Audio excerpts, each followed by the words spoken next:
And how do you think it stacks up to last year's model specifically?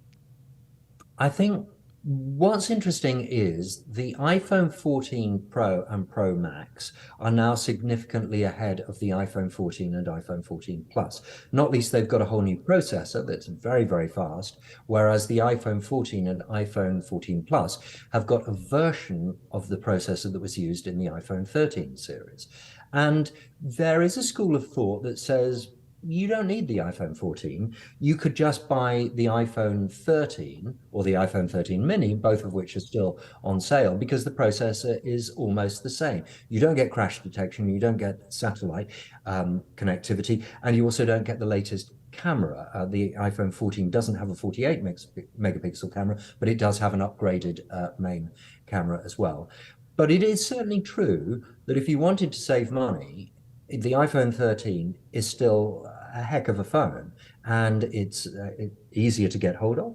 It's cheaper, and it does give the iPhone 14 a run for its money. Can the everyday user really tell the difference between the cameras?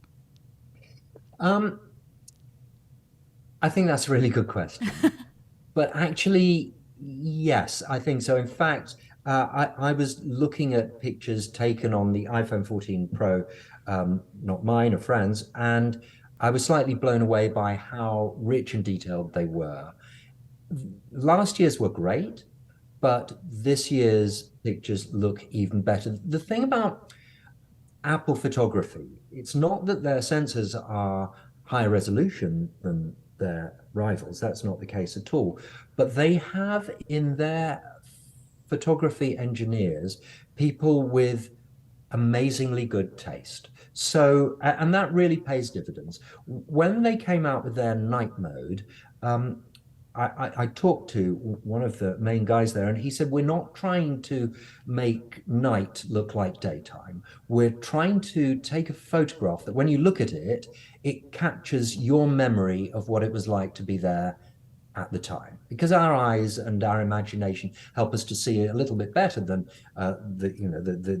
than the way a camera can. So if you can boost that but not make it look unreal, then you're onto something, I think. That's an interesting point of view there. So, yes or no, do you think the iPhone 14 is worth it this holiday season?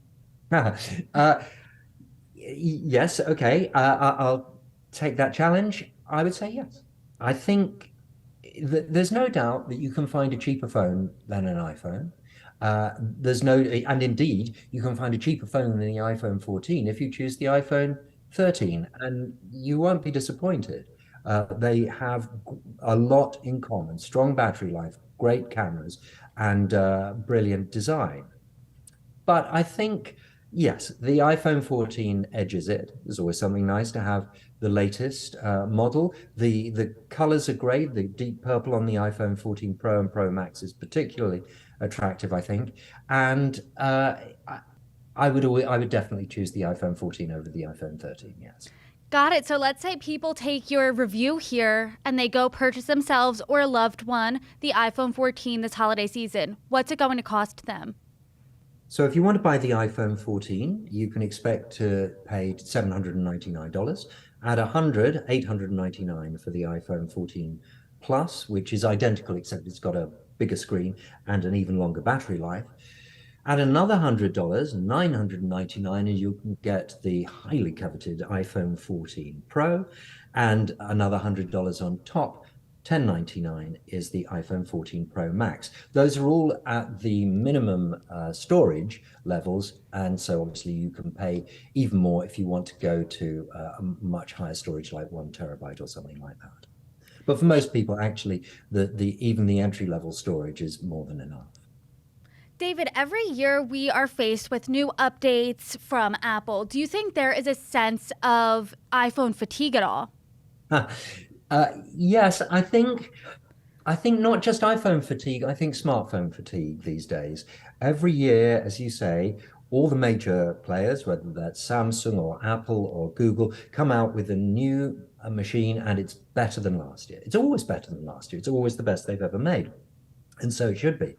But it's true that in the last few years, in some ways, I think things have slowed down. Cameras have certainly got better, but the curve of innovation has slowed.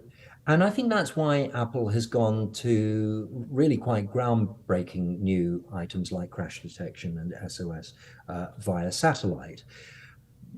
But there's also a sustainability issue.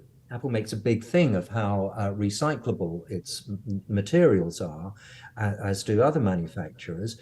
But a better way to save the planet probably is not to buy an iPhone every year, is to keep your phone a bit longer. People are doing that for economic reasons as well as ecological. But I think that uh, it's difficult to see each new phone, whether it's Apple or any other manufacturer, as being so much of a leap forward that you have to have it this year. In most cases, I think upgrading your phone every 2, 3 years is perfectly sustainable. And indeed, most of the people I meet when I say, yes, I've got the new iPhone, they'll say, oh, yeah, I got mine 3 years ago, but it's still going great guns. The battery's still strong. The camera's fantastic. I don't need to upgrade. And I think a lot of people are thinking that way.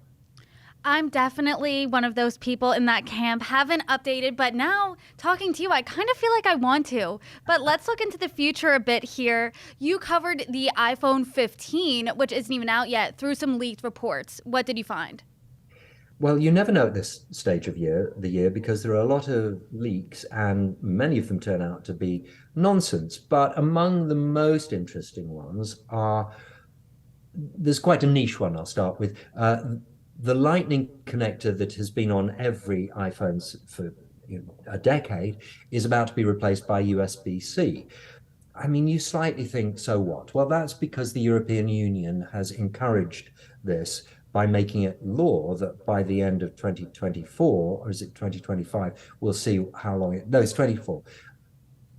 The European Union has encouraged this by insisting that from 2024, many electronic devices have to have USB-C connector, and Apple is going to change, we think, in 2023. So it's going to be ahead of when it was required to do it.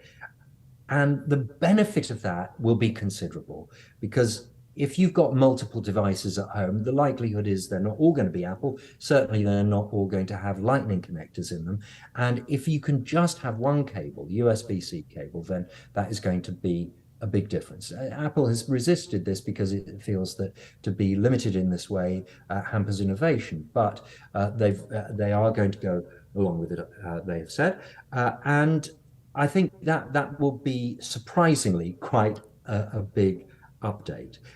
It's also believed that there will be an all-new design. Apple doesn't change its design every single year, but it looks like it may be that the next iPhones will have a curved back instead of the flat back that they have at the moment, harking back to earlier designs.